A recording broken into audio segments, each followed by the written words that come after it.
The data is already out there. The advertisers and the corporates are already using it for their own good. We are entitled to have privacy towards our data, but that's not the case. The apps are trying to get into your data. It is mentioned on the apps that says that it's encrypted and protected. I'm not really sure. My family also keeps on telling me that be very careful about the keywords that you use. In the current times, we've seen WhatsApp chats being circulated, so obviously how am I supposed to think that my chats are protected? I do feel that data is not safe and someone might misuse it.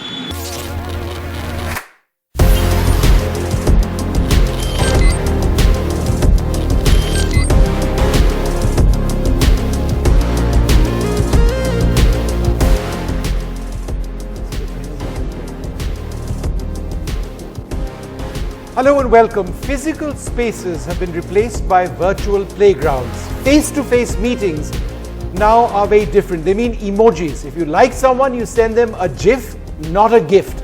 Student research is done on Google, not in a real library. For shoppers, aisles have been replaced by pages. Our wallets are no longer made of leather. Mine was never made of leather, but that's a separate point. Now, there's an app to track and manage literally every aspect of our lives. The Internet of Things everywhere. In short, we are living our lives in Cyberia. And this was before the pandemic. Now, the pandemic has changed the way we interact with and consume data. But we aren't just getting from the online world. We are also giving out something vital, information about us without even knowing it. Absolutely, Vishnu. Cyber crime इसका एक बहुत बड़ा हिस्सा है और इसका मतलब दरअसल क्या है? साइबर क्राइम का मतलब ये हो सकता है कि आपकी डेटा जो है उसकी चोरी हो, आपकी अपनी पहचान, आपकी आइडेंटिटी की चोरी, ये सभी साइबर क्राइम के तहत आती है। जो कोविड महामारी फैली या जो पैंडेमिक फैला उसके दौरान इसमें 600% का इजाफा हुआ है, यानी बढ़ोतरी हुई है। लेकिन अब भी जो युवा हैं, जो टीनेजर्स हैं, वो इसके खतरे से अवगत नहीं है, इसके खतरे के बारे में जानते नहीं हैं। उन्हें नहीं पता कि ये साइबर दुनिया कितनी खतरनाक हो सकती है। डेटा की जो प्राइवेसी है, यानी आपके डेटा पर आपका अपना अधिकार और आपके डेटा की सुरक्षा से जुड़े मुद्दे के बारे में भी जानकारी बहुत कम है। डिजिटल टूल के जरिए युवाओं को इसके जाल में फंसाने के खतरे को भी लेकर लोग बहुत ज्यादा आगाह नहीं हैं। इसके बहुत सारी इसमें संभावनाएं हैं, अथाह संभावनाएं हैं और कई तरह के साइबर अपराध हैं। तो हम युवाओं और बढ़ते हुए बच्चों को इस फैलती हुई ऑनलाइन दुनिया में किस तरह सुरक्षित रख सकते हैं? कैसे उन्हें सिखाएं कि डिजिटल दुनिया के लिए किस तरह के एहतियात जरूरी हैं? Quite true. I think both of your introductions really almost terrify me because we don't realize how bad it is. And you see, the thing is that perhaps the single biggest problem crisis we face globally is the phenomenon of trust deficit. Nobody trusts anyone anymore. You know, people don't trust big corporations, citizens don't trust governments. It wasn't like this 25 years ago or 30 years ago. In fact, people don't trust each other. And this worldwide trust deficit has unfortunately a great deal to do with the internet, as you just heard. Or I should say the misuse of the internet, because the internet is in fact designed to be the greatest tool for democracy. Everyone's voice can be heard for the first time like never before. You had to be in some corporation to be heard.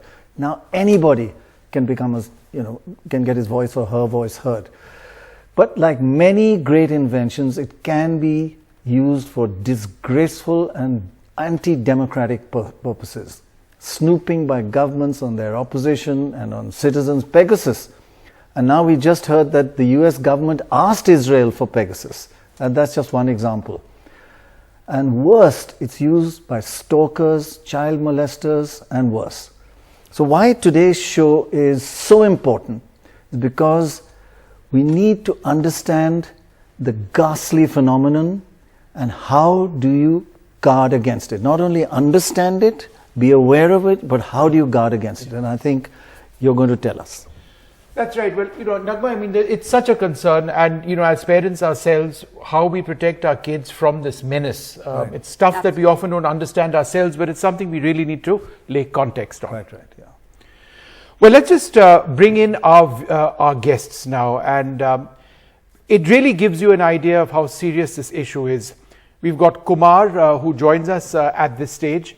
And we've also got Kazim Rizvi, the founding director of the Dialogue. So we are basically opening with Sujata also in fact joins us. We are also we're opening this program with two case studies.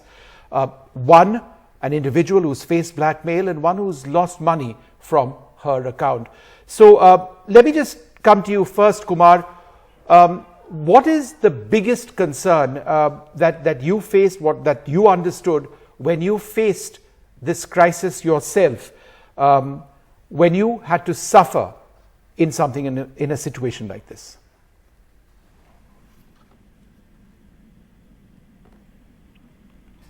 Kumar, can you hear me? Yeah, I can hear. So what has happened in your particular case? Yeah, she got a request from one profile in Facebook named as Sonam Sharma. Okay, after got a request, he accepted that request for a while. He communicated in the chat in Facebook. After some days, she started to ask his personal details like WhatsApp number and other details. He started to ask. Some after this, in Facebook, they will start over the video chat. Okay, that time. One chat, she started to remove her clothes and clean her naked and start to record those things. After these things, Kumar get a call chat message from another profile called as Sonam Sharma. He sent that recorded video to the suspect. In that, totally naked videos is there. And he start to threatening him to give some ransom to stop spreading to the social media. And he approached to us to clarify this to clear. We take over that profile and sanitize it and give to them back.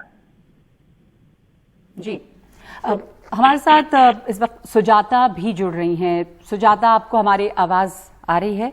तो मैं आपसे ये जानना चाहूंगी, आपके साथ जो कुछ हुआ वो शायद फाइनेंशियल फ्रॉड का मामला था. So we believe there is a case of financial fraud with you. Can you tell us a little more about it? What happened?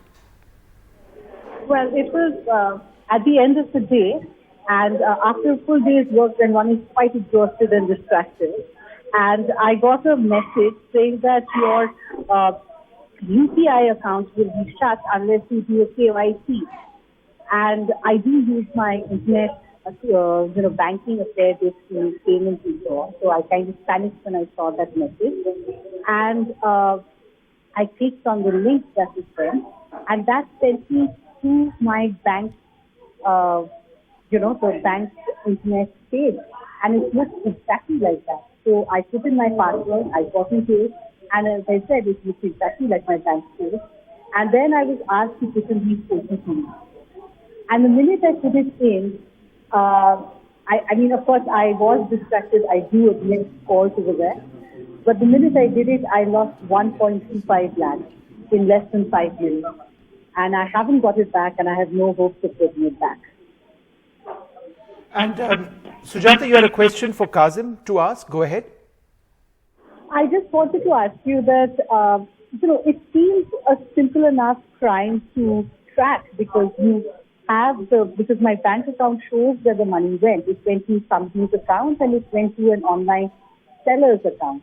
So why is it so difficult to get the money back, especially if you are complaining within minutes of finding out that you've been defrauded?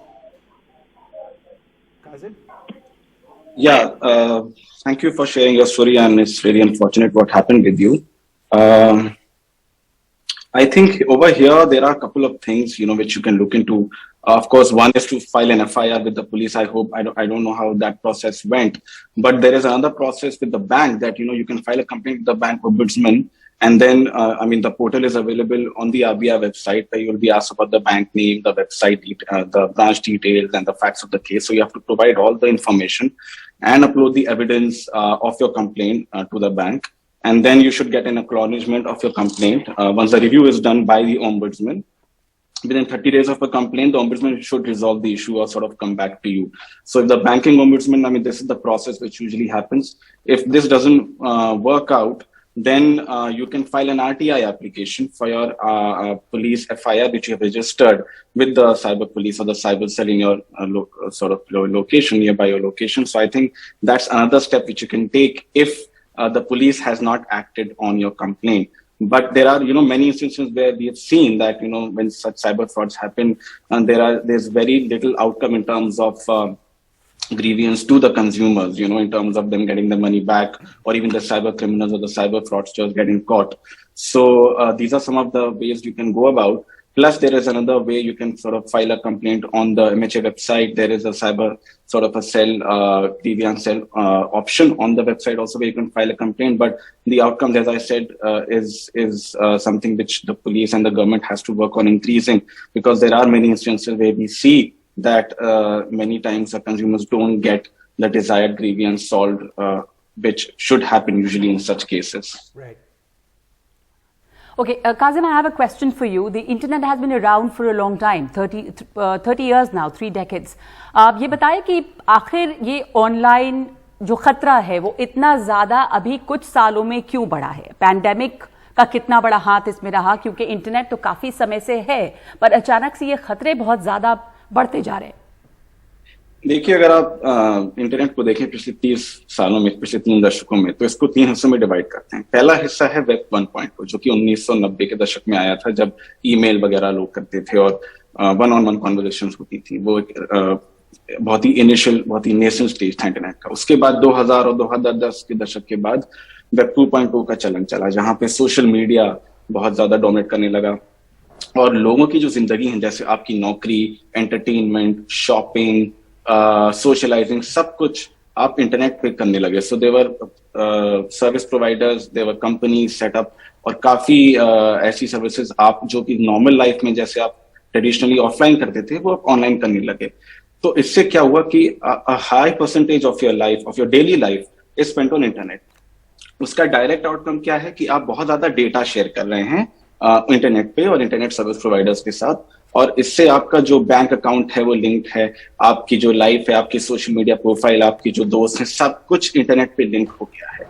तो अगर कोई भी problem आती है internet पे, अगर कोई कहीं भी उस पूरे ट्रांजैक्शन लेवल पे, आप उस पूरे साइकिल में कोई भी ब्रेक हो गया, तो उससे आपका नुकसान होगा, जो कि अब ज्यादा हो रहा है, क्योंकि पोस्ट पैंडेमिक हम ये देख रहे हैं कि a lot more people are now spending time on internet based services, और अब आदत भी ज्यादा हो गई। अब जैसे ये शो भी, जैसे मैं आपसे बात कर रहा हूँ, ये ऑनलाइन मीडियम के थ्रू हो रहा है।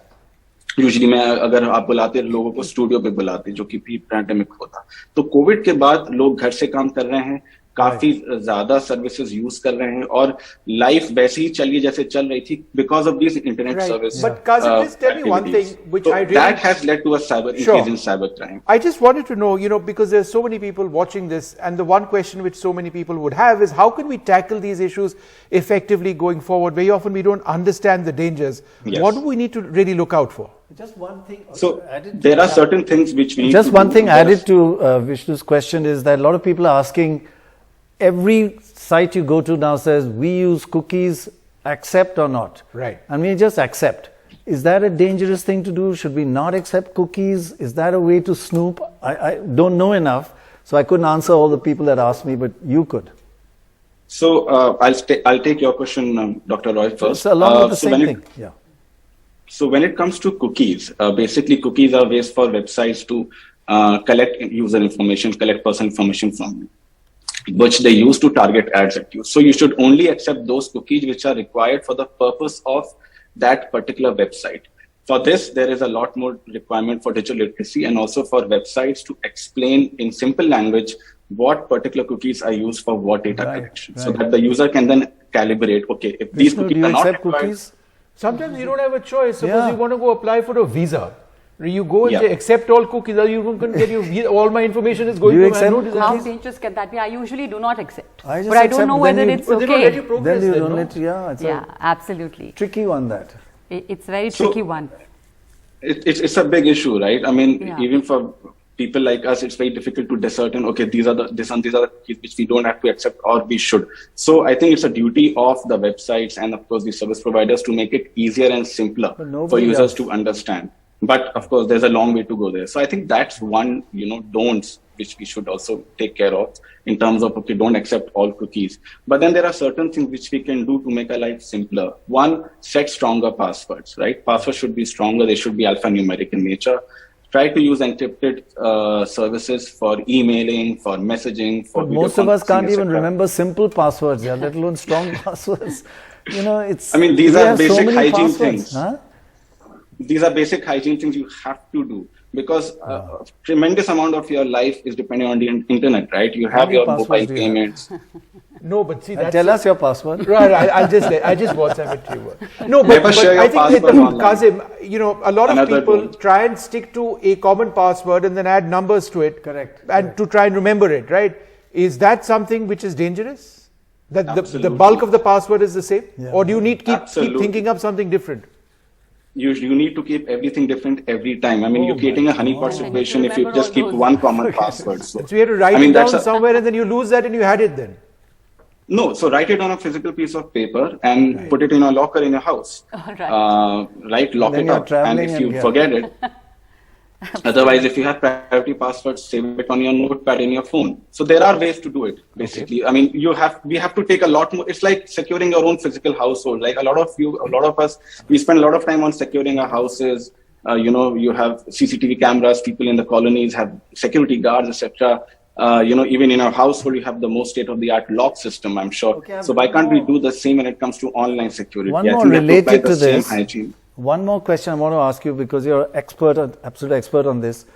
One of the great things about the internet that makes it so democratic is that it's anonymous. Anybody can come on and take on anybody. That's a great part, but it's also very dangerous because you can't find out who threatened who or who spread a false rumor. Do you think there's a case that in the rarest of rare cases, judged by a court, not by any government, that you should be able to track the user? So I think, existing as of now, there are enough ways for the police to take action against users who are posing as anonymous users or who are, causing great harm or great amount of social harm or online harm to users, because there's a lot of data and personal information as well as metadata, which is data about data, which is collected by the police, by the law enforcement, and they can get access to, and so they don't have to really break the anonymity of the user, but go back and circle and then collect that particular information and then analyze and then go about solving those crimes. One thing which we've seen happening in India, and this is something which we've researched and published papers on, and recently we published a paper on this, is the lack of capacity of the state, of the law enforcement to deal with the existing amount of data to able to solve crimes. And there are studies which show that around 1,500 FIRs were filed for a particular online crime, and only 30 were registered. And there was tremendous amount of information which was shared by the police, but they just didn't have the capacity to deal with these sort of information and could not go around solving those crimes. It's not like the intent is not there, but we need more capacity and more training. Also, no, but it's very interesting. But what worries me about what you're saying is that the state, do we want the state to be able to identify people, because then they identify selective.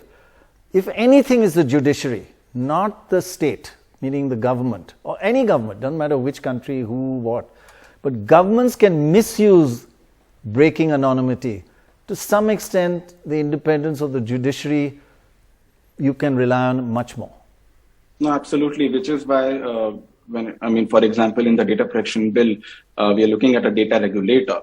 And this is something which civil society has advocated in India, that you need an independent regulator to be able to make sure that the state is accessing information which is proportionate, legitimate, and necessary. Right? How do you make sure that the data collected is legitimate and proportionate?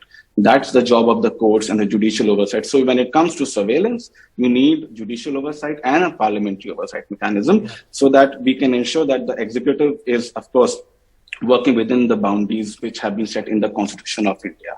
But at the same time, it's the police's job to do law enforcement. So they need some amount of data as well. In any country. So it's a tough balance to strike, but on one hand, you need the state. Absolutely. You define proportionate. What is proportionate acquisition of information from your personal account? This was proportionate. It's all proportionate. शुक्रिया आपका, शुक्रिया. Thank you very much. Very, very ये बताने के लिए. और Thank सही कहा आपने कि एक स्वतंत्र एजेंसी होनी चाहिए और उसकी स्वतंत्रता भी है, वो बरकरार होनी चाहिए. अगर क्योंकि सरकारों को ये अधिकार मिल जाए तो उसका गलत इस्तेमाल काफी हद तक हो सकता है. हम ये भी समझने की कोशिश करेंगे कि क्या कुछ गलत हो सकता है अगर हम ऑनलाइन जाते हैं तो, और उसमें किस तरह से डिजिटल एंगेजमेंट जो है वो जिम्मेदार तरीके से किया जाए इसके लिए. तो किस तरह के खतरे हैं, खास तौर पर जो बड़े होते हुए बच्चे हैं, जो नौजवान हैं, टीनेजर्स हैं, उनके लिए स्पेसिफिकली क्या खास खतरे हैं जिन पर ध्यान देना जरूरी है. साइबर क्राइम की दुनिया कैसी है, इसकी जानकारी बहुत जरूरी है ताकि वो सुरक्षित रह सकें. तभी आप जान पाएंगे कि इन खतरों से कैसे बचें. तो इस तरह के कैंपेन में इसकी ये जानकारी मिलेगी और इस तरह के कैंपेन जो हैं वो मदद कर सकते हैं इसकी जानकारी देने में. इस वक्त हमारे साथ जुड़ रहे हैं मनोज एब्राहम, जो केरला पुलिस साइबरडोम के नोडल ऑफिसर हैं. स्वागत है आपका. और मैं आपसे सबसे पहला सवाल ये पूछना चाहती हूँ कि जो our children and young adults, why are they in danger on the internet? What's the big reason? What's the cause? Basically, as we all know, the internet is a dangerous neighborhood for everybody, children, adults alike. But children are more vulnerable because there are a lot of dangers now in the internet, with cyber predators to children who post social media posts that can haunt them later in their lives. The online hazards are so dangerous and severe and costly now that many families may face financial problems, problems of children having mental problems, suicides, etc. And so the internet has become, though it's a very useful tool in the hands of the individuals, the children, etc. in the present times, it's a dangerous tool if you don't use it with care. You have problems like cyberbullying, which is one of the major problems, where almost 60 to 70% of the children become victims of this crime.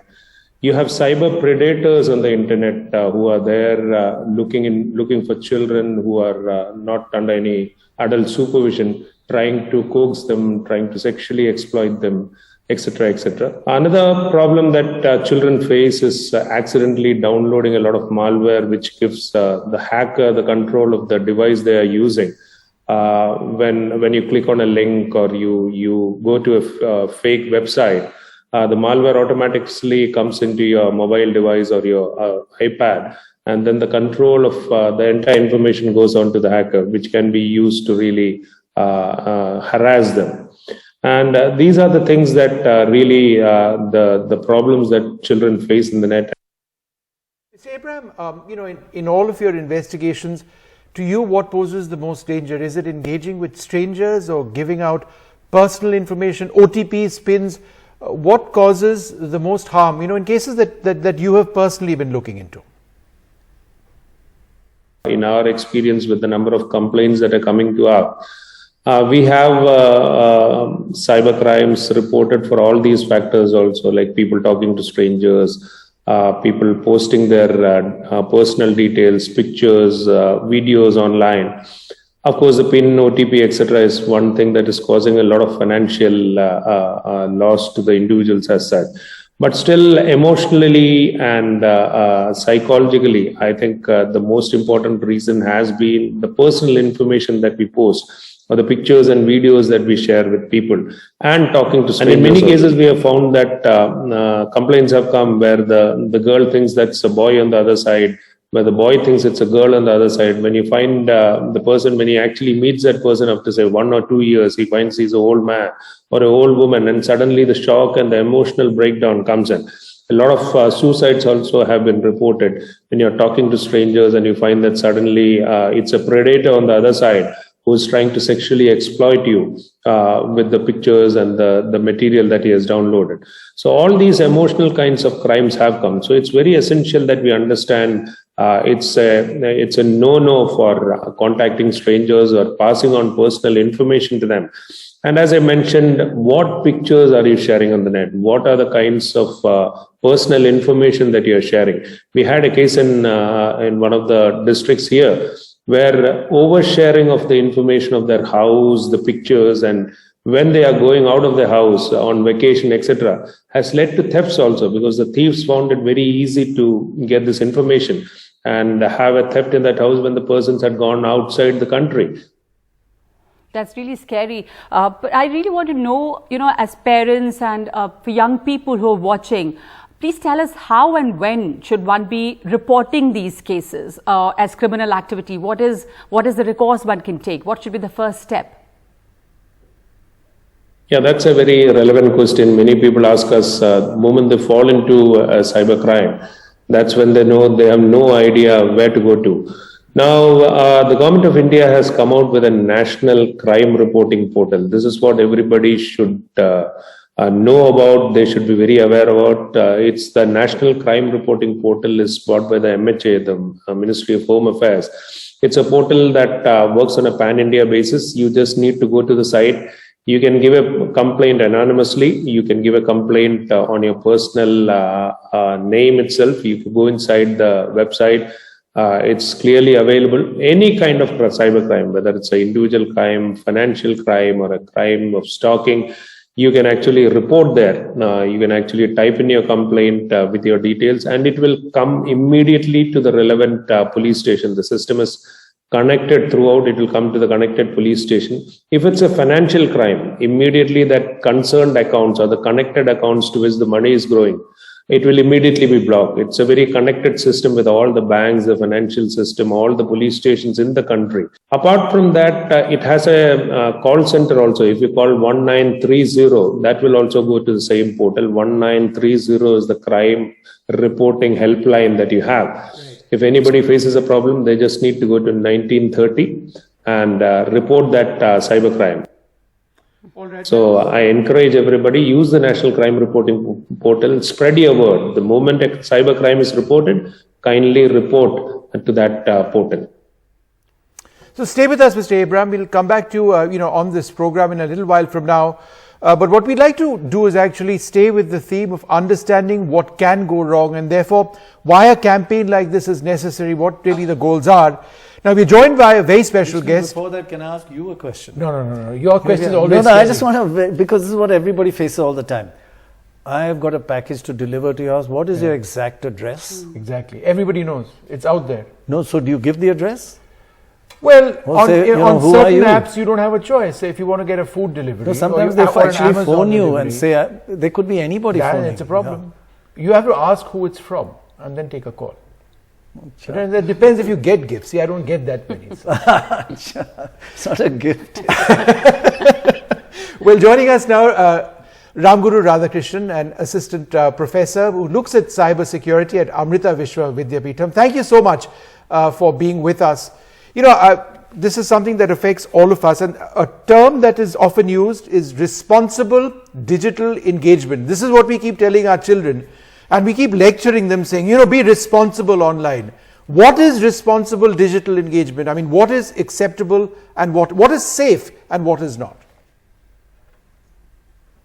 Okay, so this is a very interesting question. What is safe? It is very difficult to define what is safe because as the nodal officer Manoj sir told, mindful sharing is very important. Like today we share anything and everything that we think should be shared either in WhatsApp or Instagram or any social media for that sake.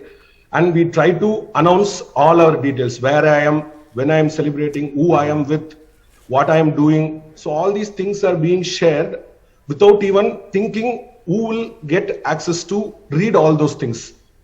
So here the safety is restricting the information that should be known only to the corresponding people. We shouldn't share anything publicly to everyone in open space. So mindful sharing could be one way that will help us to clearly define what is safe. So this way I think we will be able to restrict the amount of information that is going out of our hands. Right. Mr. Radhakrishnan, we believe Amrita University was amongst the first in the country which has started a cybersecurity MTech program. Cybersecurity is such a fast-moving field. What are the kind of things that you're teaching? And what are some of the real-world applications of the work done in your center? Yes, ma'am. So our university, Amrita Vidyapeetham, we started a center in 2005 where we have been offering this MTech cybersecurity program. And recently we have also launched BTech Computer Science specializing in cybersecurity also from 2020. So the type of subjects or the domains that we cover in this MTech cybersecurity course or even in the BTech cybersecurity courses, right from cryptography and steganography, like how do you do this encryption to secure your message, either in a text format or within an image. We also try to analyze the security of the existing algorithms, which we call it as cryptanalysis or steg analysis. We also try to teach our students how to use machine learning or deep learning in detecting frauds. We also teach how to perform and find out vulnerabilities in the existing softwares, mobile application systems, and inform the relevant people. We also teach our children on how to do forensics, which is one of the important domain. Right. And of course, blockchain and cryptocurrency, which is the latest. Mr. Radhakrishnan, can I just ask you, since you're talking about cyber threats, it's a basic question. Is there any app which is genuinely encrypted enough or well enough for Big Brother not to be watching? The answer is no. There could be, we cannot create a software without any bugs or without any security bugs. So it is impossible to create such an application. So I don't think there would be existing such application. Maybe as on today, there could be an application that is very secure, but for sure, over a period of time, as and when we use, we will be able to find out some vulnerabilities that we can exploit and take advantage of that application. Can I just ask a quick question? First, very impressed that Amrita Vishwa University is doing this and focusing on this crucial aspect. Congratulations on that. But what we find in everyday life, and I'm sure each one of us, our children know the internet and understand it much better than we do. And we say, look, I have to teach you how to be responsible, but they teach us. So how does the pupil become a teacher when they don't have faith in our understanding of the internet? They understand it much better than us. Yes. So maybe if I can take, I have just summarized like how to teach this. So let us remember this word, Amma, A-M-M-A. Yeah. So the first A could be awareness.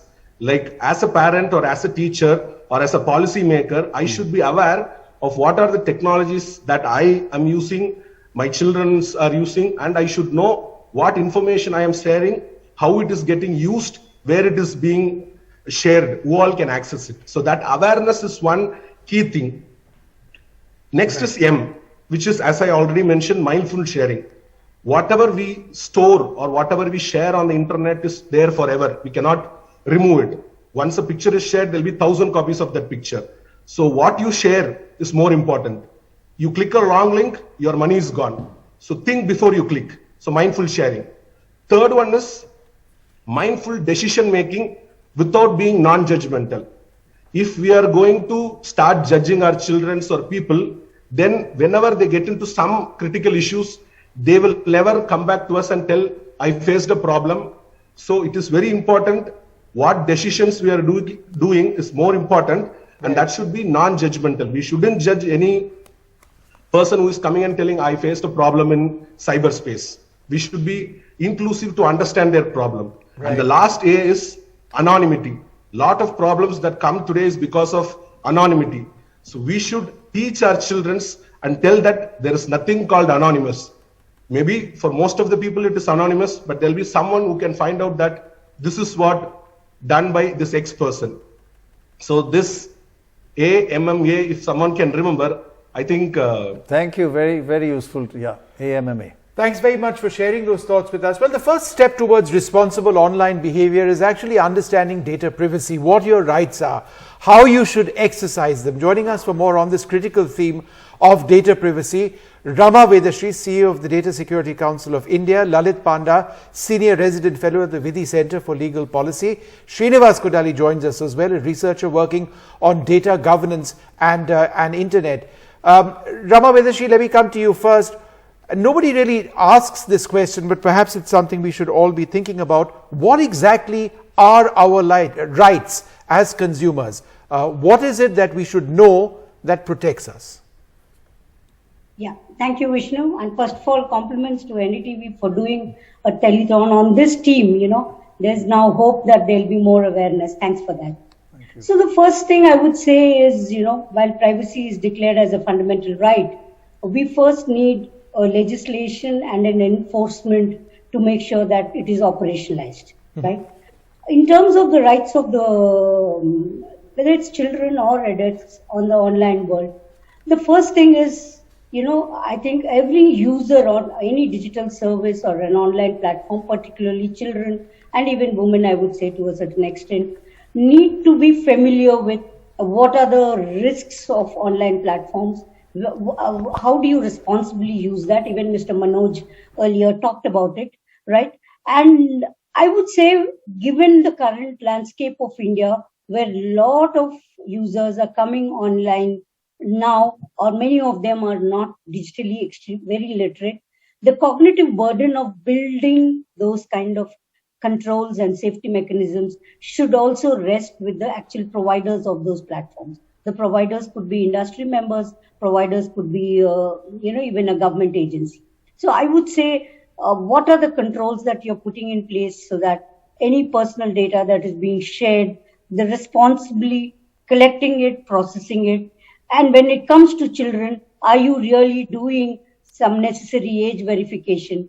Is there technology solutions to do age verification? This is also one important thing. When it comes to rights, given that we really don't have a legal framework yet, I would say there are no rights as such, but you do have the IT Act and the sensitive personal data. I think the most important thing that now, more than the rights perspective, I would say when it comes to personal data, there are expectations of the providers, of the users, right? Yes. From the users.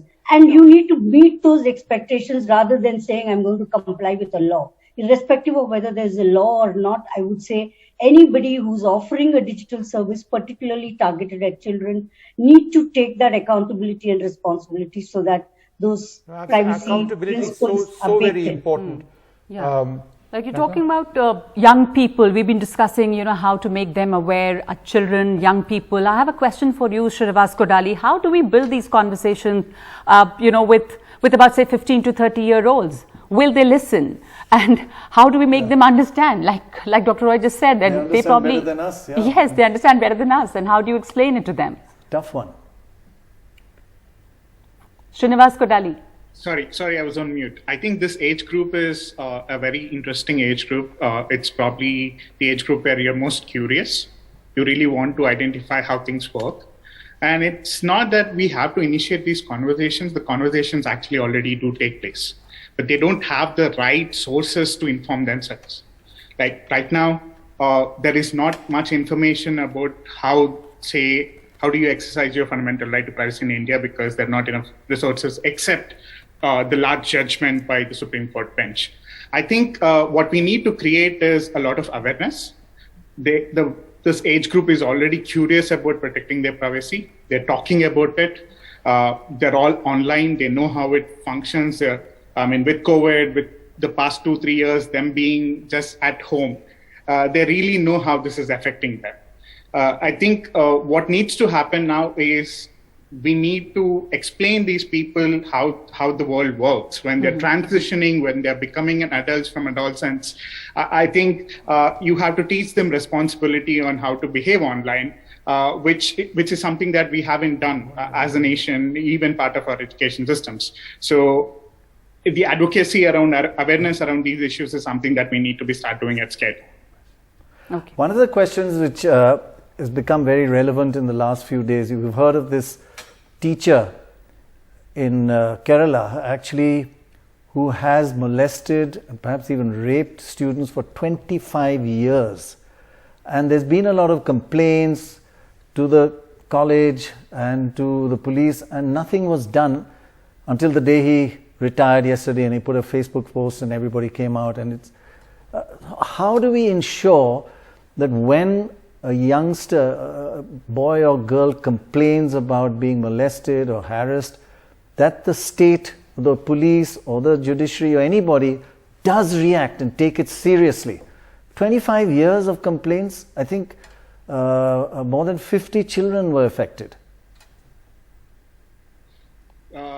frankly speaking, I don't have an answer to that. I mean, it's a demand that we continuously try to uplift our society, where we are demanding the state to proactively take care of these issues. Yes, yes. But as a society, we do know that state and even society, like a lot of POXCO cases are from known people, right? Like when you mentioned teachers.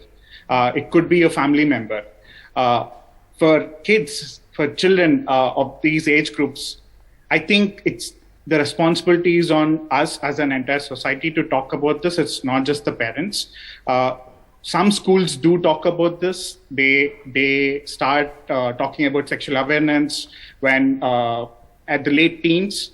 I think part of that, initiations around privacy, initiation around even topics related to online safety and personal safety is something that we need to be doing a lot. And I just realized there was this one police official who was saying about the cybercrime portal, where you can anonymously report issues. Even if someone who knows this, that a child is being molested, even if the child is unable to speak, it's our duty to start anonymously reporting it. And I hope that this increases over time as awareness. Absolutely. And I'll tell you what, we're going to continue with this theme, and we need to take a short break at this stage, but lots of important issues here. We'll be back in just the next few minutes. Stay tuned.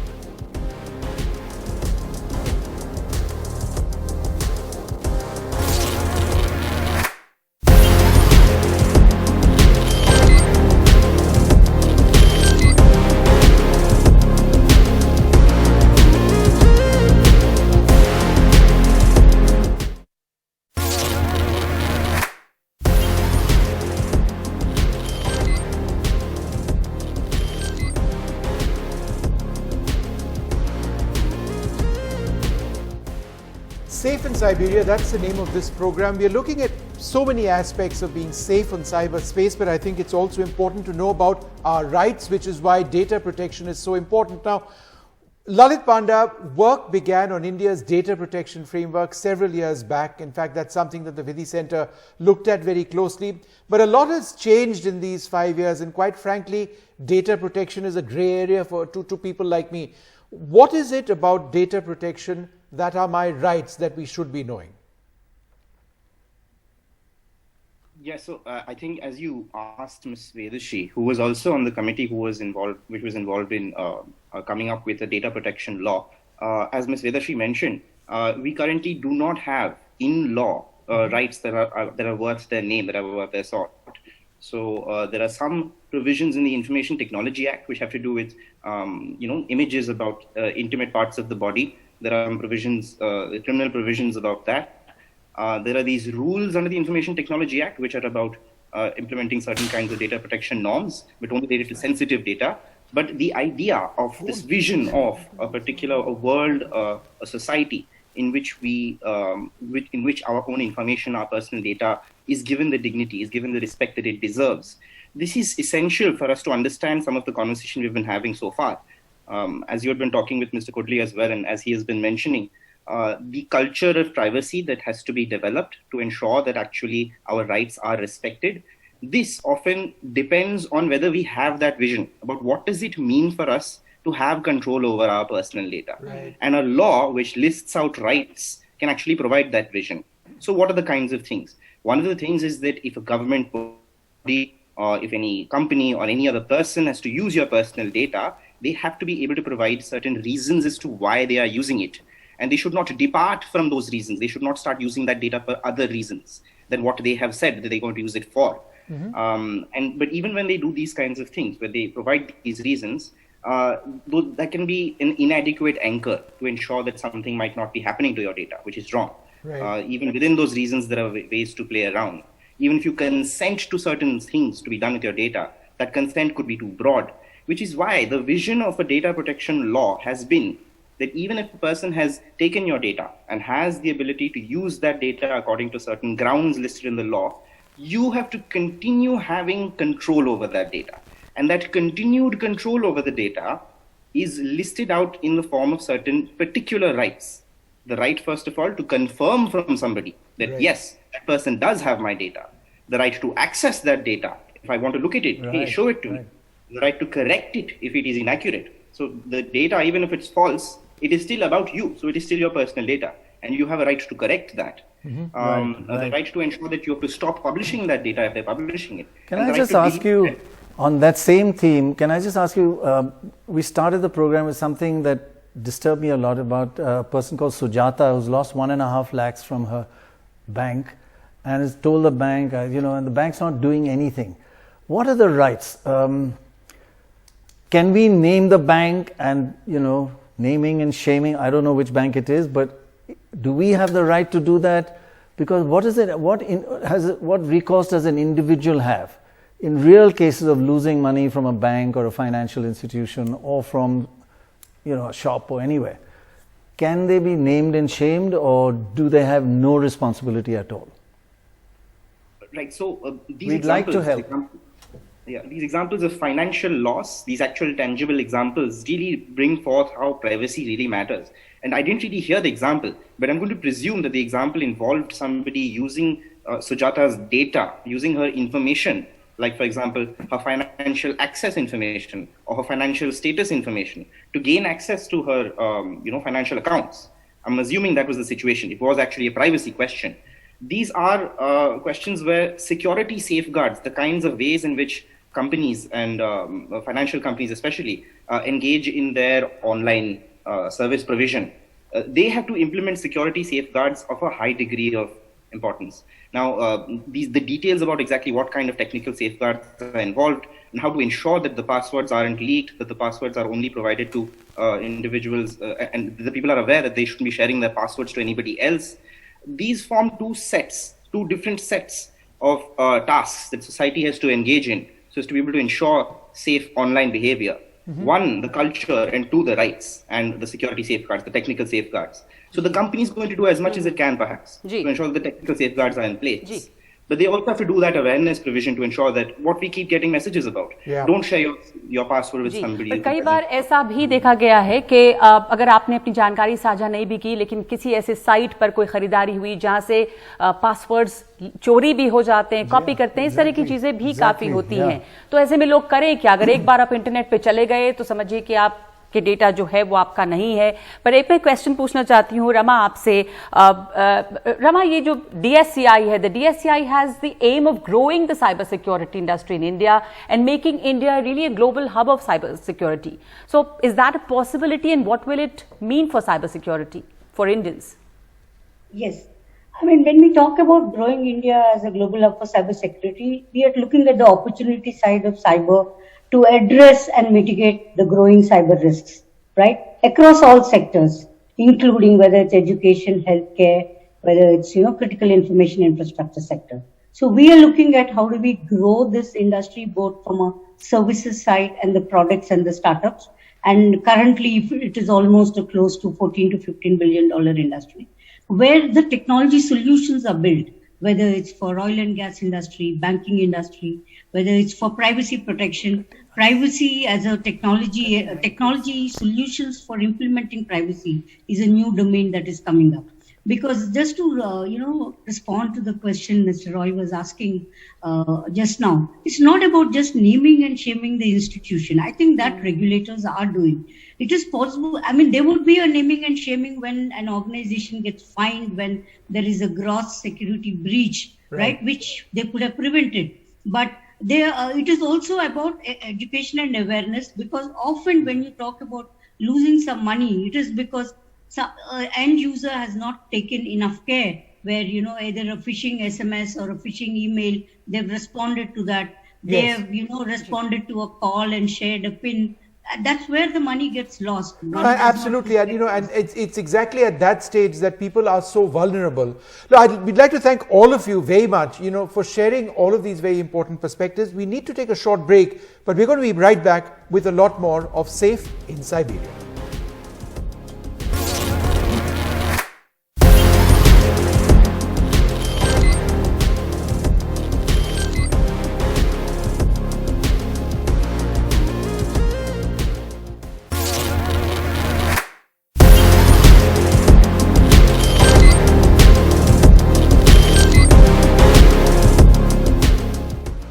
स्वागत है आपका एक बार फिर से। हम चर्चा कर रहे हैं सेफ इन साइबेरिया, यानी कि अगर आप साइबर स्पेस में हैं तो आप किस तरह से सुरक्षित रह सकते हैं, क्या आपकी जिम्मेदारियां हैं, कितनी आप अपनी जो अपने प्राइवेट डेटा है उसको कितना साझा कर सकते हैं और उसको किस तरह से आप उसके ऊपर नज़र बनाए रख सकते हैं कि उसका गलत इस्तेमाल ना हो, उस वहाँ पर जो क्राइम हो रही है उससे आप कैसे बच सकते हैं। एक चीज़ है साइबर हाइजीन, यानी कि आप साइबर स्पेस में हैं तो भी जिम्मेदारी से वहाँ पर रहें और जो वहाँ पे तरह तरह की क्रिमिनल एक्टिविटीज़ हैं उनसे आप कैसे बच सकते हैं। ख़ास करके जो यंग अडल्ट हैं, जो टीनेजर्स हैं, जो बच्चे हैं, वो कैसे इसमें सुरक्षित रह सकते हैं। हमारे साथ इस पर चर्चा करने के लिए जुड़ रही हैं रंजना कुमारी, जो डायरेक्टर हैं centre for social research, mister Ashok Kumar Mohan, assistant professor, Amrita Vishwavidyapeetham, Megha Bhatia हैं, फाउंडर हैं वर्की, और रितेश भाटिया हैं जो साइबर क्राइम इन्वेस्टिगेटर और साइबर सिक्योरिटी कंसल्टेंट हैं, निराली भाटिया फाउंडर साइबर बाप जो है एक एंटी साइबर बुलिंग ऑर्गेनाइजेशन है, और साथ साथ हमारे साथ शिरीन वकील हैं जो हेड हैं सेफ्टी पॉलिसी एशिया पैसिफिक। आप तमाम लोगों का बहुत बहुत स्वागत है और मैं आपसे शुरू करना चाहती हूं कि अशोक जी के क्या जो इसमें एथिक्स है वो क्या है। Given everything we've just heard, we ask again about the digital safety program in college curriculums and how critical it is to teach them from a young age. And the question is, how do they listen? So how do we teach the ethics to the children? Fine. So it's the need of the time. We at Amrita offer bachelor's and master's program at the university. So obviously we teach them ethical hacking, penetration testing, digital forensics, IT security audit, and cyber safety topics are going to be the integral part of the thing. So we need to teach them the modus operandi on how a cybercrime occurs, and also we need to teach them the standard operating procedures. Typically how law enforcement people used to solve the case. The major drawback which we find in today's scenario is so most of the individuals, even it may be students, general public, they are not much aware of what happens in the background. When you lose a mobile, you just go report. We don't know what happens thereafter, right? To whom to contact and what to track. So this had to be started in school level and college level. So previously, before 10 years, we were just starting it in college levels. That's what we started our master's program in cybersecurity. But now we are badly in need of offering it in school levels because children start using mobiles at the age of 2. They get expertise at the age of 10. So it's good to start teaching them cyber hygiene at the age of 12 or 15. But you're talking about schools. Now, Ranjana Kuwari, you've also actually provided training in digital safety and online well-being to students and teachers of CBSE schools. How has that worked out? Has it been well received? Vishnu, it's very well received in terms of some schools, but there is a need for a very basic policy change where government has a very major role to play. We have reached out to 500,000 students across the country. Of course, we have a partnership with Meta in really delivering this whole course on We Think Digital, where digital citizenship, how to keep yourself safe, how to make best use of the the tech space, digital space for yourself. But what is very important and for which we are actually lobbying and trying to meet a lot of parliament members and people who are of the committee, that make it as a compulsory school curriculum.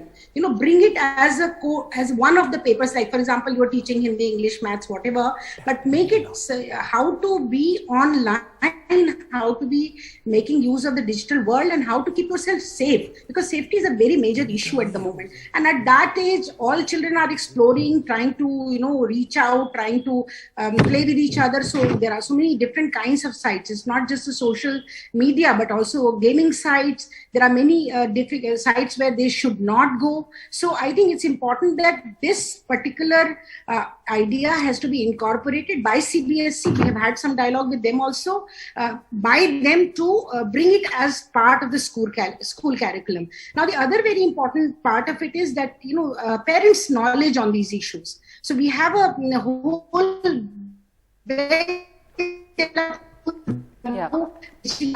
Ranjana, we'll come back to you. We'll come back to you, losing your voice there. But Megha Bhatia joins us. Megha, as a young person, why did you think of starting this cyber safety advocacy group to prevent child sexual abuse?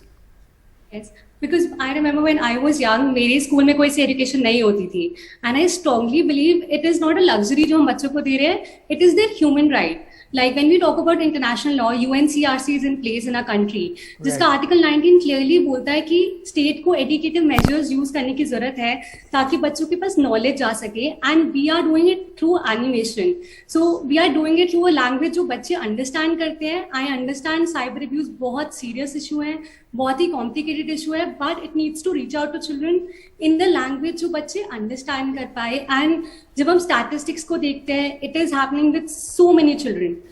Even after Covid इतने ज्यादा cases increase हुए हैं. मेरा इससे जुड़ा हुआ एक question है कि आप स्कूल्स, कॉलेजेस, सब जगह पे ये प्रोग्राम कर रही हैं, पेरेंट्स के साथ कर रही हैं, किस तरह का फीडबैक आपको मिल रहा है, और आपको लगता है कि इसको भी एक फॉर्मलाइज करना चाहिए स्कूल्स और कॉलेजेस में बच्चों को बताने के लिए?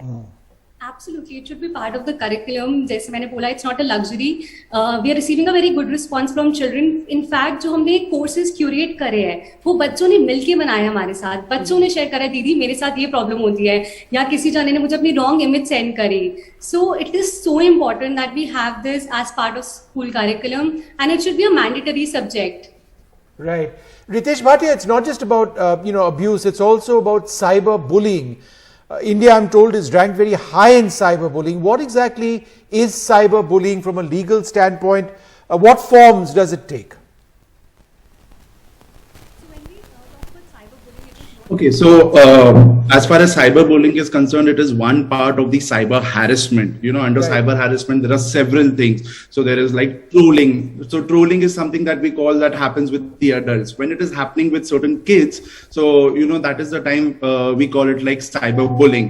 And you already have like two experts over here who and especially Nirali over here, who will talk in detail about cyberbullying because of the organization that she is a part of. Even I am a part of that particular organization. But we've seen several people being bullied till such an extent that they just want to commit suicide. We know so many people who have like slit their wrists also. So it's utmost importance. As far as the law is concerned, I'm not a lawyer who can tell you about the legal part of it. But if something like this is happening, it's very important that there are kids who just can't talk to their parents about it or even to their teachers. At that point of time, it's very important to talk to some friend or, get in touch with anti-cyberbullying organizations such as like CyberBAP is there or somebody else also, but speak to them because this is something that can be taken care of. It is so like, how when somebody is being trolled, we all like generally tend to keep quiet. But here what we need is we don't need to keep quiet and we need to come together and stop the bully. No, absolutely. Nirali, we believe, you were also part of a show called MTV Troll Police. What was it like for people to come face to face with their online bullies? I find it fascinating that you would actually bring them together, but more importantly, did it actually make a difference to the bullies themselves? So in MTV Troll Police, the whole idea was to make a point trolls that anonymity is simply a myth. And while that show catered to the celebrities, and a lot of us have these ideas that, unko farak nahi padta hai, they are immune to all of this, but it's absolutely wrong. They are humans just like us. And while I was on the show, I initially used to spend a lot of time with the celebrities, speaking to them, understanding their experiences and how deeply they have been disturbed by these kind of, severe comments. And then on the other hand, when I would actually meet the trolls, they were extremely ordinary people. More than 80% of them were actually trolling only for time pass. They did not realize what they were doing was a criminal offense and it could impact someone's life to a very, very deep extent. So this kind of sensitization and awareness was what was the whole objective. And that's what, I've been very actively working about, because I feel that it's bullying, getting bullied or being victim is not just the problem. if we have 50% of the kids being bullied today, the rest 50% are becoming bullies themselves, either accidental or on purpose, without knowing where to draw that line. You're talking about so trolling that's or bullying. where education. You know, Prannoy, the anonymous handles on Twitter who abuse us on a daily basis. Yeah. It's so frustrating because people believe that just being anonymous gives them the right to say anything. No one seems to be really scared. It's sick, actually. Yeah. I just had one worry, which I don't know who can answer it, that it's such an important area in our lives. And there's so much technology involved, and there's so much expenditure now going on developing that technology, but always for negative purposes. Either for snooping, we've had Pegasus, very sophisticated, can crack any phone, or for making profits. They want to snoop on you to see what you're buying. So all the money and developments in technology and internet now is for money or for snooping. Is there any development where a technology is being created that can protect your phone, can protect your computer from being snooped? Surely it's not an impossible thing to do, but is there no money in that, or what's the future? Because it seems to me you have to fight technology with technology. Shireen, would you like to take that? So in one sense, what I want to talk about in terms of safety for all users, but especially since we're talking about children and young users. So I think in Meta, which is Facebook, Instagram, and WhatsApp, we look at different ways to protect young users. One is, of course, our policies. So what is allowed and not allowed. And the other is what you were just saying, Prannoy, using technology, developing cutting edge technologies so we can actually prevent abuse from happening in the first place. So we have zero tolerance really for child sexual exploitation. And we use technology and have developed technology, which is actually open source. So it can be used by other industry members. To detect any of this material, and it comes down immediately. So about 99.3% of child sexual exploitative material comes down even before a user reports it. Of course, other things may be more difficult, but we are also, what we're looking at is preventing the harm from happening in the first place. So we're looking at using technology to detect signals, to prevent suspicious adults who, looking at the patterns that we see from contacting children and young people, and also then giving warnings to them. So there are ways that, we can use technology and are using technology to try and protect children and young people. One very quick follow-up, sorry. Yeah. Is it a myth, is it apocryphal that people actually listen to you, have a way of, I don't know through what method, but very often people say, I tell somebody I've got a cough, 1 hour later you get cough syrups being advertised. Is that just coincidence, or is there some worry that people are listening to you? I do know a case of television measurement where they used to listen and they could hear what you're watching, and they did a Shazam kind of thing, so they knew which program you were watching. That has been stopped. But are people listening to our everyday conversations, the audio part as well? Or is that just not possible? Yes, Prannoy. Yes. Yeah, this is we are in an IoT world. Definitely. Our devices are listening to us. Say again, sorry? Prannoy, yes. Go ahead with it. Go ahead, please. Okay, so Prannoy, I believe now that trust, anonymity, and privacy, these three things are a myth on the internet. You are being listened all the time, and partly it is our mistake also. It is definitely the mistake of the ones who are running these platforms. It is the mistakes of the app developers. It is also the mistakes of the app owners. Because let's say, for example, I have the NDTV app installed on my phone. Now, if you're going to seek permission of my microphone or of my camera, that's not really required. So you don't seek. So, you also have a responsibility to but developer also has a responsibility. Unfortunately, the owners of the apps, the developers of the apps, and even the platforms are not realizing this. And partly it's our mistake because even we are blindly giving away permissions to our microphone, to the cameras. So we really need to sit back and check these settings. We give away permissions for tracking also, right? Like when you use Google Maps, it sort of stays on permanently, so anybody can track where your movements are as well, right? It is, these are worrying. Yes, absolutely. And there are ways. So Ashokji, I have a Prannoy, question. there are ways that we can avoid all these things, and we don't need. Yeah, very important to understand whether we should switch or, give permission just once while using an app and then do not to give permission while we are not using the app. Ashok, would you like to elaborate on that further? Also, when a person is in that space, how does one control what will they encounter on the platform, and are there filters or tools that one can use to stay safe? Okay, fine. So when we talk about tools for being safe, right? So we can categorize into two things, one for kids and one for parents. For parents, mostly we have parental monitoring tools, but there's a thin line of difference between parental monitoring and spying.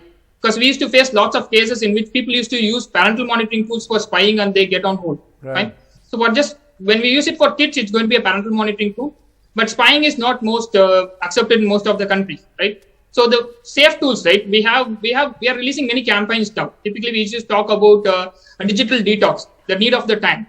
So we teach, like, maybe go to colleges, schools, and we teach students saying that, hey, every week keep your mobile aside for 1 hour. They'll say, why? Why don't you keep my mobile one hour at least ahead, right?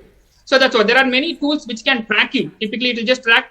This week, your kid have watched some 100 hours of videos. We have seen in many cases, parents are able to stop these sort of child abuses in which the kids watch YouTube videos 100 hours a week. It clearly says like 20% of videos are something having abusive, typically child abusive or porn-related contents.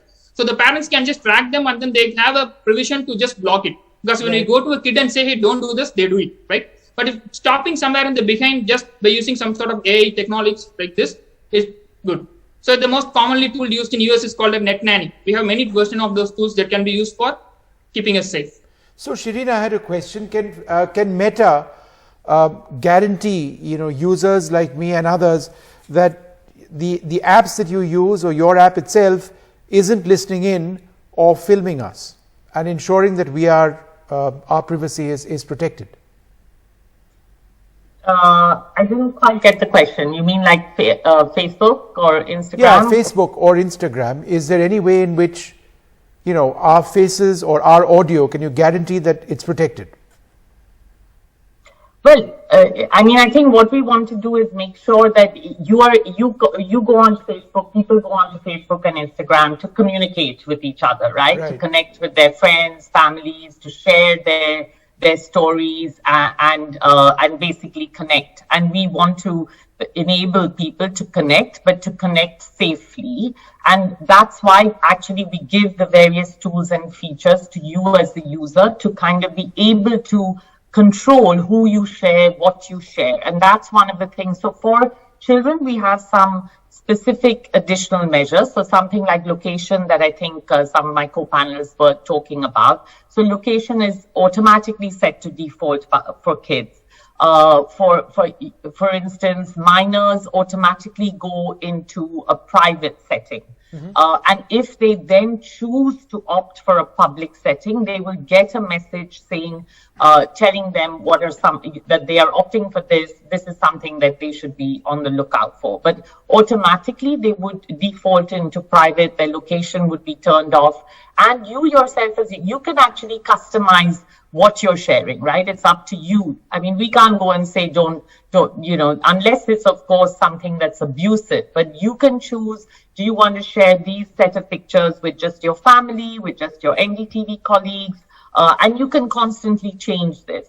And then if someone is troubling you, there are options that you have, like blocking someone and, of course, reporting someone. And we really encourage people to report because that's the way we know. And we can also track people who are repeatedly offending. But there are lots of features. For instance, there is a new feature that we introduced called Restrict. and that was based on feedback that we got from young people. Because if you block someone, they may even, they may try other means of troubling you. Right. But the restrict feature means that if you are sending me messages and I've restricted you, you'll still think that you're sending me messages. You'll still see those messages, but I will not see them. They will go into a separate folder, and neither will my friends, etc., be able to see them. Okay. So, you can actually choose who sees what you want them to see. Right. तो ये किस तरह सुरक्षित रहें और किस तरह का फीडबैक है, इस पे चर्चा हो रही है। बेघा, आपने जो शुरुआत की है, आप बहुत सारे युवाओं से, नौजवानों से, तमाम लोगों से बात करती होंगी और आपको फीडबैक भी मिलता होगा इसके ऊपर, किस तरह के अब्यूजेस खास करके जो यंगर जनरेशन है वो देख रहे हैं। तो क्या फीडबैक आपको मिल रहा है? खास करके पैंडेमिक के दौरान की बात हो रही है कि इस दौरान भी बहुत बढ़ा है ये साइबर क्राइम जो है। क्या बढ़ोतरी या क्या फर्क इसमें देखा गया इस दौरान? So, इस टाइम में साइबर क्राइम बहुत ज्यादा इंक्रीज हुआ है। When I interact with young children, बहुत बारी मुझे गर्ल्स से सुनने को मिलता है कि if they have shared there image with a personal image with their boyfriend, they end up blackmailing them and they end up posting these pictures. So ऐसे instances, या फिर as simple as children feeling complicated about their self image. Like बहुत बारी लोग, बच्चों को लगने लग जाता है कि लाइक या ट्वीट्स या जितने मेरे को लाइक्स आए वो मुझे डिफाइन करेंगे, तो अपनी सेल्फ इमेज को डाउट करने लग जाते हैं, and it can also have a very lasting impact on their life. So when we talk about online abuse, explicit images spread होना या फिर अपनी सेल्फ इमेज को डाउट करने लग जाना इस पूरे साइबर वर्ल्ड में, ये बहुत इंस्टेंसेस में देख रही हूँ. जी, रंजना जी, आपका क्या तजुर्बा रहा है इसमें, क्योंकि आप लोग तो एक करिकुलम बनाया और सीबीएसई के टीचर्स को भी आप इस पे ट्रेन कर रहे हैं, ऑनलाइन कैसे सुरक्षित रहें, क्या फीडबैक, किस तरह का रिस्पॉन्स मिला है आपको? देखिए, दो चीजें हैं. एक तो जानकारी होनी चाहिए खासतौर से टीनेजर्स को और यंगर लोगों को, कि अगर आप इंटीमेट पार्ट, आपके जो फ्रेंड्स हैं, फ्रेंड सर्कल को आप बिल्कुल अननोन लोगों तक मत फैलाइए. और दूसरा, अगर कोई आपको थ्रेट करता है तो आपको ये जानकारी होनी चाहिए कि तरीका है उसको ना सिर्फ ब्लॉक करने और बल्कि रिपोर्ट करने का. ना सिर्फ रिपोर्ट प्लेटफॉर्म्स को करिए, बल्कि देश के अंदर साइबर पुलिस है जो इन सब इश्यूज को सीरियसली ले रही है. और दूसरा है कि जैसे हम लोग जैसी संस्थाएं, मैं तो तमाम सेफ्टी प्लेटफॉर्म्स की सेफ्टी बोर्ड में हूँ, कॉन्स्टेंटली हम लोग इन चीजों को उठा रहे हैं और प्लेटफॉर्म्स इसको रोकने की हर तरह की तैयारी कर रहे हैं. जैसे कि मान लीजिए non consensual posting of image है, कि जैसे अभी उन्होंने कहा हमारी पैनलिस्ट ने कि बच्चियां अपनी फोटो डाल देती हैं, बाद में जब वो दोस्ती टूट जाती है तो फिर वो लड़के लोग या पति लोग भी, बहुत सारे ऐसे केसेस हमारे पास खास तौर से पैंडेमिक के समय आए, जब उन्होंने थ्रेट किया कि अब ये मैं सब पोस्ट कर दूंगा और फिर तुम्हारे साथ ना तो कोई तुम्हारी दोबारा शादी हो सकती है, ना तुम्हारा कोई दोस्त बन सकता है. तो ऐसी इस तरह की थ्रेट, लेकिन ये इस तरह की थ्रेट को एक तो NCII का करके जो एक हम लोग के पास ऑनलाइन प्लेटफॉर्म है जहां की हम उसको भेज सकते हैं और तत्काल खास तौर से मेटा के संदर्भ में और ट्विटर के संदर्भ में तुरंत उसको करते हैं या तुरंत उनको ब्लॉक करते हैं. लेकिन हमारी भी जिम्मेदारी है कि हम अपनी लोकल पुलिस को उसको रिपोर्ट करें. लेकिन एक चीज की कमी है नगमा, मैं कहूंगी कि हम लोग के जो लॉज हैं, मतलब नेशनली हमारे जो कानून इतने रोबस्ट नहीं है. हम जो हमारे नॉर्मल ऑफलाइन के लिए कानून है उसी को हम साइबर में भी ला रहे हैं. तो ये बहुत बड़ी कमी इस समय हमारे देश के अंदर है कि हम लोग पूरे देश में हर इंसान आज, और मैं मिस्टर रॉय की बात का जवाब देना चाहूंगी कि नहीं, यहाँ सिर्फ डर और भय नहीं है, इसका यूज बहुत अच्छा है. बच्चे लैंग्वेज सीख रहे हैं, बच्चे दुनिया की तमाम और बातें जान रहे हैं, इसका बहुत पॉजिटिव उपयोग है. But what is happening at the moment, we don't have robust laws in the country. We are talking about it all the time, but we are not bringing. The IT laws did change, but it has not brought all those aspects to give coverage, so that we have, because online issues will have to be addressed differently. Online crime needs different kinds of attention, and also investigation which is not traditional investigation. You cannot do the same investigation and say that this is what is going wrong with online. So I think there is a need to prepare ourselves as a nation, as people, because it's a large population of our children who are online, and there is no other way. You see, the whole thing is future is cyber, digital, online. So how can we really, ignore that and not bring in all those issues in the laws? But I don't know why what we are waiting for. So platforms responsibility, users responsibility, parents responsibility in case of minor, and also government's responsibility. I think all that has to be put in place. Could there be a basic problem here that the average age of India is well under 30, the average age of all our leaders is well over 60, and the 60-year-olds don't understand the internet, and it just is beyond. So as he was saying, people who don't understand it, how will they change things? Because it's high technology, it's really at the cutting edge. We need youngsters to lead us like you. Yeah, very young. I just wanted to ask Nirali a question. With the greater use of new things like virtual reality, mixed reality, augmented reality, the lines are going to be blurred increasingly between what is real and what is a game. Right. So kind of like some news channels. But anyway, how can we keep children safe as this real world and this virtual world actually comes together? How do we build robust protection for them? Because that could be the next phase where we need to start thinking of saving young people. True. It's no longer next phase. It's already an current phase where children's gaming world has progressed much more in technology. Most of the games are having real life characters, and that's where we are hearing all these instances of, children getting too absorbed in the character, in the game, and the aggression of the game coming out in the real life as well. So in this case, having worked with a lot of children who've been, addicted to certain games online, where I see as a reform or, an intervention is where parents are extremely, extremely alert, attentive and involved. That's the only way. See, stopping children from gaming is creating another set of problem for them, which is of inclusion with their peers. Right. If one child in the class is not allowed, he's extremely feeling, left out, excluded and outcasted. Yeah. So that's not important, but educating them, being involved, being understanding, children have the technological know-how.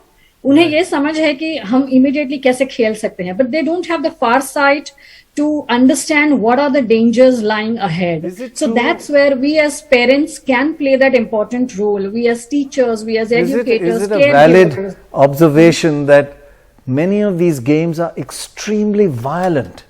There's blood, they're killing people, you get more points by the more people you kill.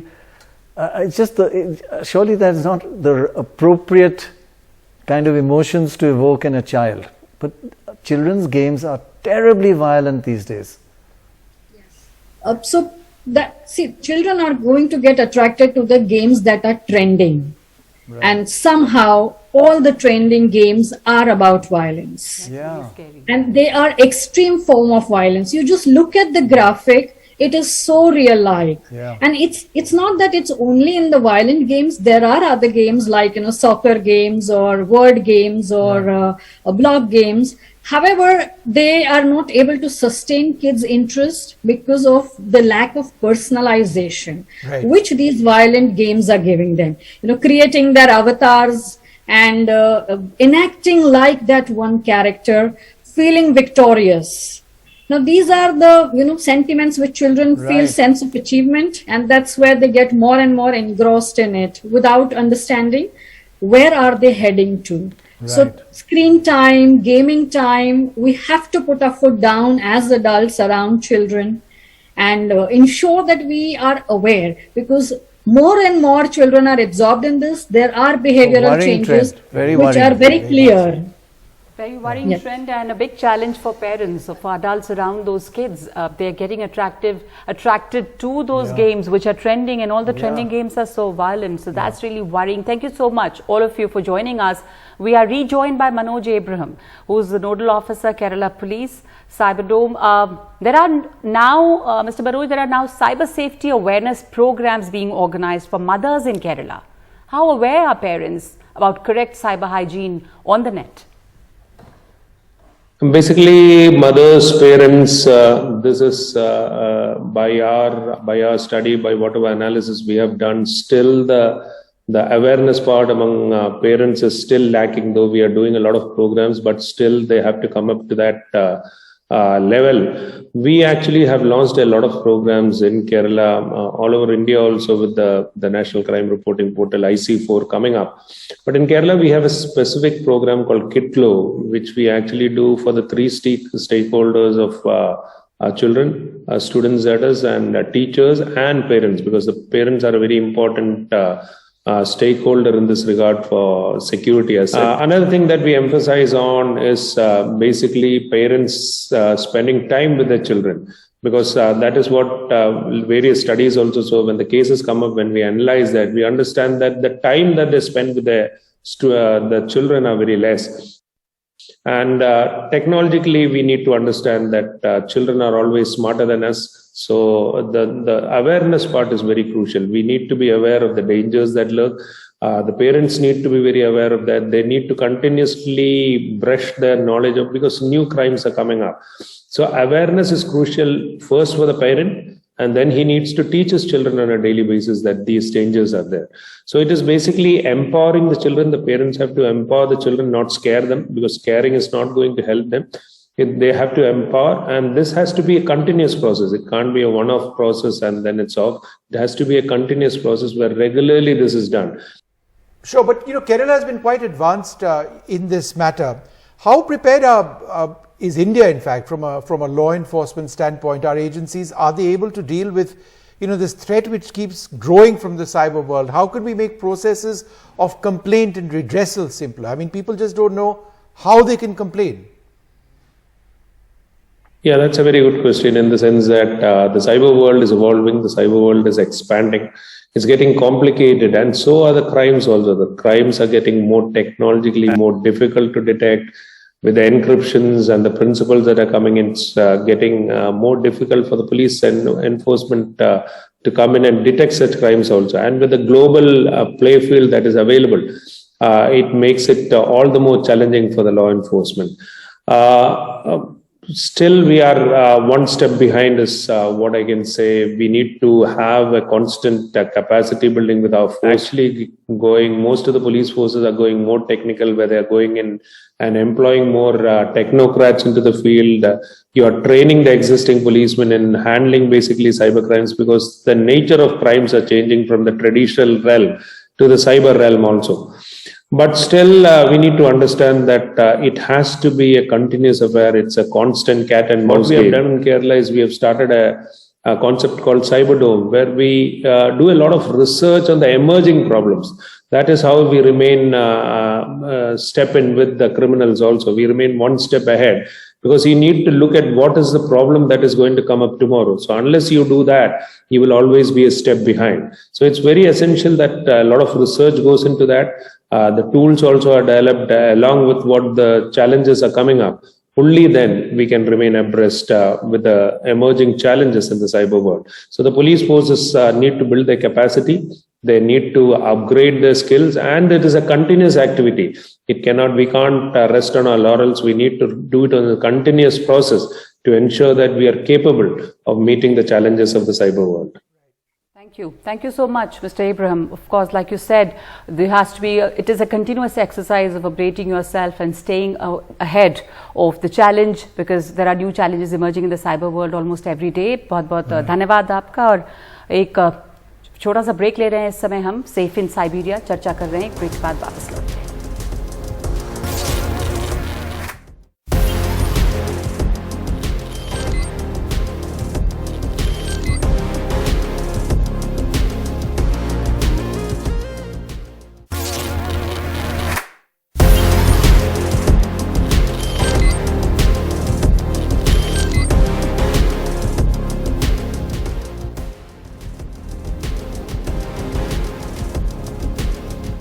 Welcome back. We're now talking about how the entire ecosystem needs to come together to ensure the safety of our children and young adults. Everyone from the children themselves to parents to governments, policymakers, not least of all teachers, are so important in all of this. Of course, there's law enforcement NGOs. Joining us to speak about this, Debarati Haldar. She is the founder of the Center for Cyber Victim Counseling, Anubha Srivastava.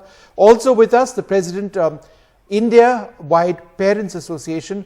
Debarati, let me come to you first. How does one look for signs of social media addiction gaming addiction or mental health challenges. I must confess, I am hooked on to WhatsApp because that's my job, but that one can't do without it. But at a certain level, that's also an addiction. Yes. See, when you talk about addiction, especially gaming addiction, you do get to see that the child or even a young adult also, he or she becomes almost inseparable from the device. Not only that, even if the child is there in the social media or even on the gaming platform also, you do get to see certain kinds of behavior on the offline mode also. Say, for example, he or she would like to, go on speaking about the entire experience, or he or she would like to be withdrawn, he or she would not like to sit with the family at large. These are some of the common symptoms you do actually understand about the addiction on the social media and also on the gaming platform. Yes. Anubha, I have a question for you there because, you are the president of India-wide Parents Association. Children and their adults were addicted, but children as well, and that's worrying that, they're spending a lot of time with the gadgets. I want to understand, is it because parents are not spending or the adults are not spending enough quality time with them?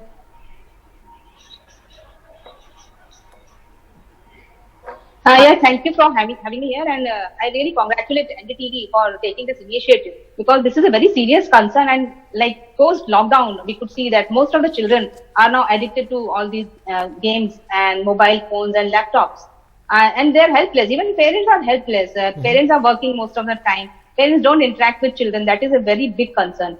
That's why the parents need to see what their children are doing at home, because most of the time, since past 2 years now, children are at home and they are addicted to all these gadgets. Even WHO has said that mobile addiction or any kind of addiction to all these gadgets is a mental disorder. So this is a very serious concern, and we are heading towards mental health pandemic. And children are now into a lot of games and all.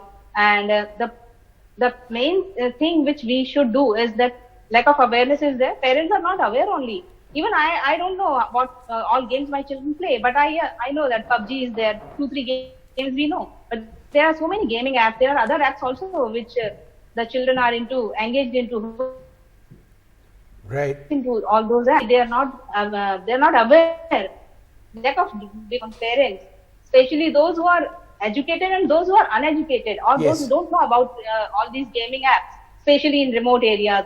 The children are vulnerable, like age group from 11 till 18 years.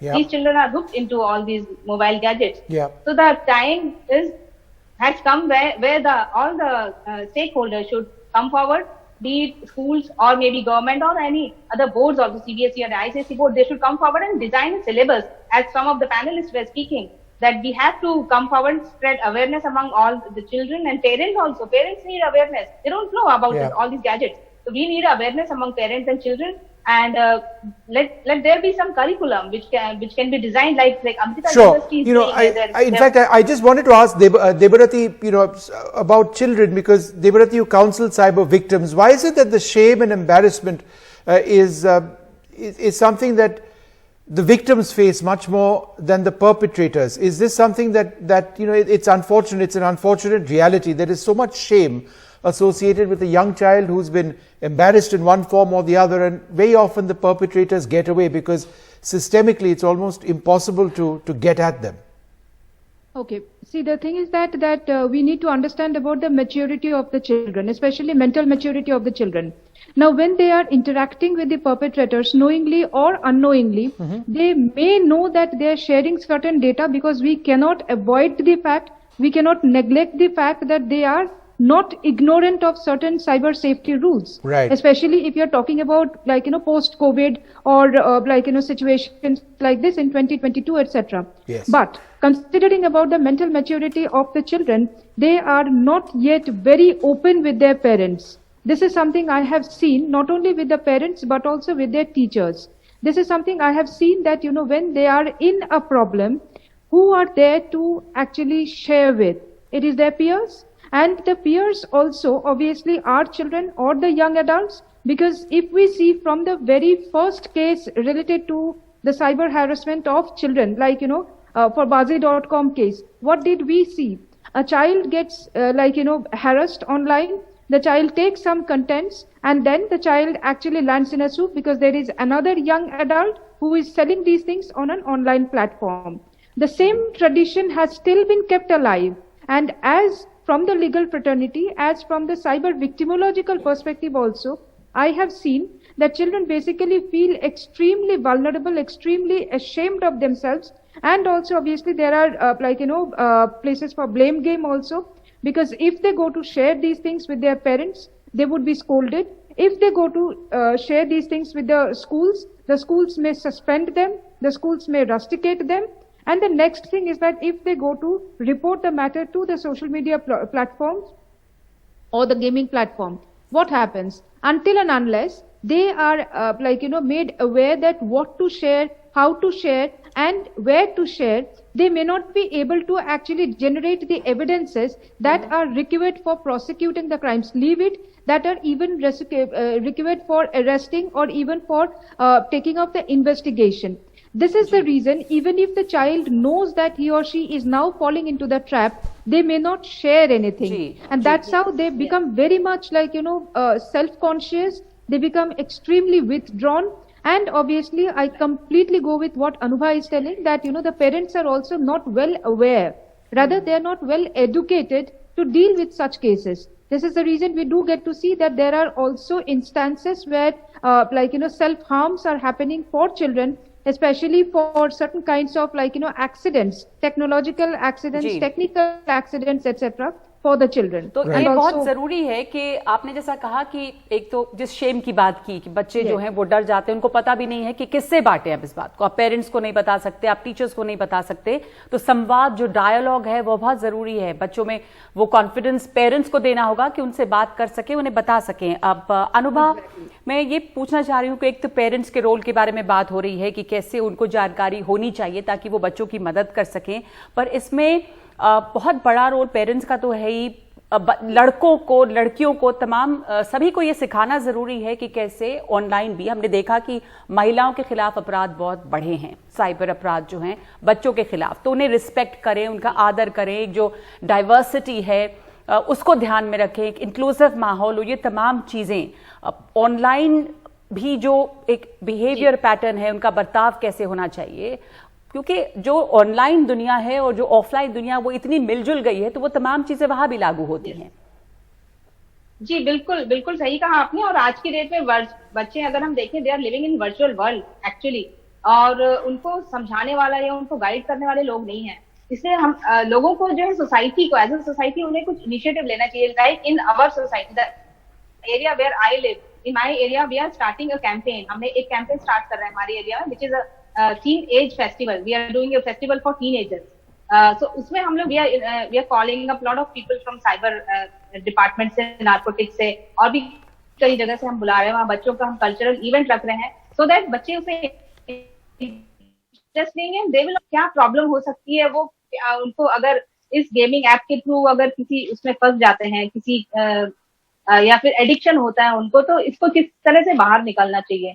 तो school और इस level पे तो जरूर होना चाहिए। जब education policy आ रही है उसमें गवर्नमेंट को इनकॉर्पोरेट करनी चाहिए, बहुत सी चीजें, सिलेबस में भी चेंजेस करना चाहिए, but at the same time जो हम सोसाइटी, एज अ सोसाइटी हमें भी आगे बढ़ के इसमें स्टेप लेना चाहिए। मीडिया, जैसे आपने एनडीटीवी ने स्टार्ट किया एक मुहिम, उसी तरह मुझे लगता है बाकी भी लोगों को एक इनिशिएटिव लेना होगा हम एज ए सोसाइटी, ताकि हम बच्चों को उसके साइड इफेक्ट्स क्या होते हैं, प्रोज एंड कॉन्स क्या होते हैं, उसका हम किस तरह से बेनिफिट ले पाते हैं। जैसे हमारे यहाँ जो हम अभी एक्टिविटी कर रहे हैं, मैं बताना चाहूंगी कि हमने व्हाट्सएप एंड जो भी गूगल फॉर्म के थ्रू, इंटरनेट के थ्रू, ट्विटर के थ्रू हमने एक कैंपेन रन किया है। तो एक पॉजिटिव साइड भी होता है इंटरनेट का एंड मोबाइल इन सब टेक्नोलॉजी का, उसको कैसे यूटिलाइज करें वो हमें अवेयरनेस स्प्रेड करनी होगी बच्चों में एज अ सोसाइटी, और डेफिनेटली गवर्नमेंट को भी इसमें स्टेप इन करना होगा। चाइल्ड राइट्स कमीशन को जो है अवेयरनेस स्प्रेड करनी होगी। I know there's so many stakeholders, and everybody needs to be involved. We're running a little bit short of time, so I wanted to go across to Devrati for another question. It's so important that etiquette is taught early when it comes to engaging others online. For example, respecting girls and respecting women online. Isn't that something that really needs to be done early? If it has to be done at the level of parents, obviously, because in a deeply sexist society like ours, where there is, the respect for women is missing at so many levels. It's so important to start that process early and online. Absolutely, I completely agree with you, Vishnu. What happens here is that when the child is very young, he basically or she basically, both the gender, they basically get to see how the parents, how the adults in the family, they're enjoying. Rather, I would say that, they're consuming certain sexist contents or rather sexual contents. And say, for example, if it is a rape content, or if it is something which is extremely sexual consent, revenge porn contents. So they're getting to see that how the adults are putting thumbs up, how the adults are commenting on that. And this is basically setting in their mind, giving them the wider understanding that this is absolutely normal. And that's how we are getting to see that the children are turning into trolls first, then they're turning into bullies, and then they themselves are doing these things towards their girls, friends in the classes or even in the society. And also a little advanced teenagers, we are also getting to see that they are committing the criminal activities. At the same time, they also know that how to escape from the clutches of the law, because we cannot avoid the fact that Juvenile Justice Care and Protection Act, it is still growing to address the cyber crimes. Sure. Not only that, IT Act also, it is still growing. POXO Act to a certain extent obviously addresses these things. But if we see from the JJ Act perspective, it is not yet completely matured enough to handle such kinds of children. So I must say, I have to really thank all of you for being here, because you've talked so much about awareness of parents and of society. I can tell you, during the course of the last 2 hours, I have become much more aware of the magnitude of this problem. It is enormous. And I think we are not aware. I mean, our leaders are not quite onto how dangerous this is. The trends that are developing, we ain't seen nothing yet. There's snooping for what? Profit, or for suppressing political opponents, or for other devious, ghastly things. And frankly, like our parents don't understand it, the kids understand it much better. I think our political leaders around the world, I'm not talking about India, everywhere, are too old, they're too past it. They never got educated in this. They had no idea throughout their education of what the internet and Cyberia is and the danger. So it's such a huge, huge issue. And I do feel we at NDTV, stimulated by this, must take this on an even bigger and bigger scale, because something big needs to be done before it's too late. But thank you all very, very much. जी, बहुत बहुत शुक्रिया आप तमाम लोग का हमारे साथ जुड़ने के लिए। और जैसा डॉक्टर रॉय ने कहा कि हम तमाम लोग इस पिछले 2 घंटे में कम से कम इस बात के बारे में और जागरूक हुए हैं कि कितना खतरा है। हालांकि पूरी जो टेक्नोलॉजी है वो हमारी मदद के लिए बनी, लेकिन खतरनाक भी है, इसलिए सुरक्षित रहना बहुत ज़रूरी है और इसके बारे में जानकारी हासिल करना बहुत ज़रूरी है। बहुत शुक्रिया आप तमाम लोगों का हमारे साथ जुड़ने के लिए। Internet has become a place that we didn't know we needed, but now we are very dependent on it. Until now, we were hanging around more in physical spaces, especially if I were to talk about pre-pandemic, and there were always security issues, privacy issues in physical spaces. And now somehow internet has become our go-to space. So it's more than obvious that things like this are going to happen. It's expected. I mean, this is a place that you choose to hang out in. At home, we have lockers, but are lockers equally trustworthy? No, right? Because lockers are also susceptible to theft. Similarly, on internet also, that if there is some information, if there is your personal pictures or anything, that is also susceptible to online theft. So you need to have some degree of trust on the website that you're putting in, but yes, you have to stay safe at the same time. There have to be like more stringent laws, more stringent policies by the platforms themselves. We as people have to be really careful about our interactions, the kind of people that we are interacting with, the kind of interactions we are having. I mean, just like the way we are ultra careful, especially as women, if I'm to talk about, the way we are ultra careful in our physical spaces, that's exactly how we need to treat the internet. So now we are moving towards, more and more things are moving towards the cyberspace.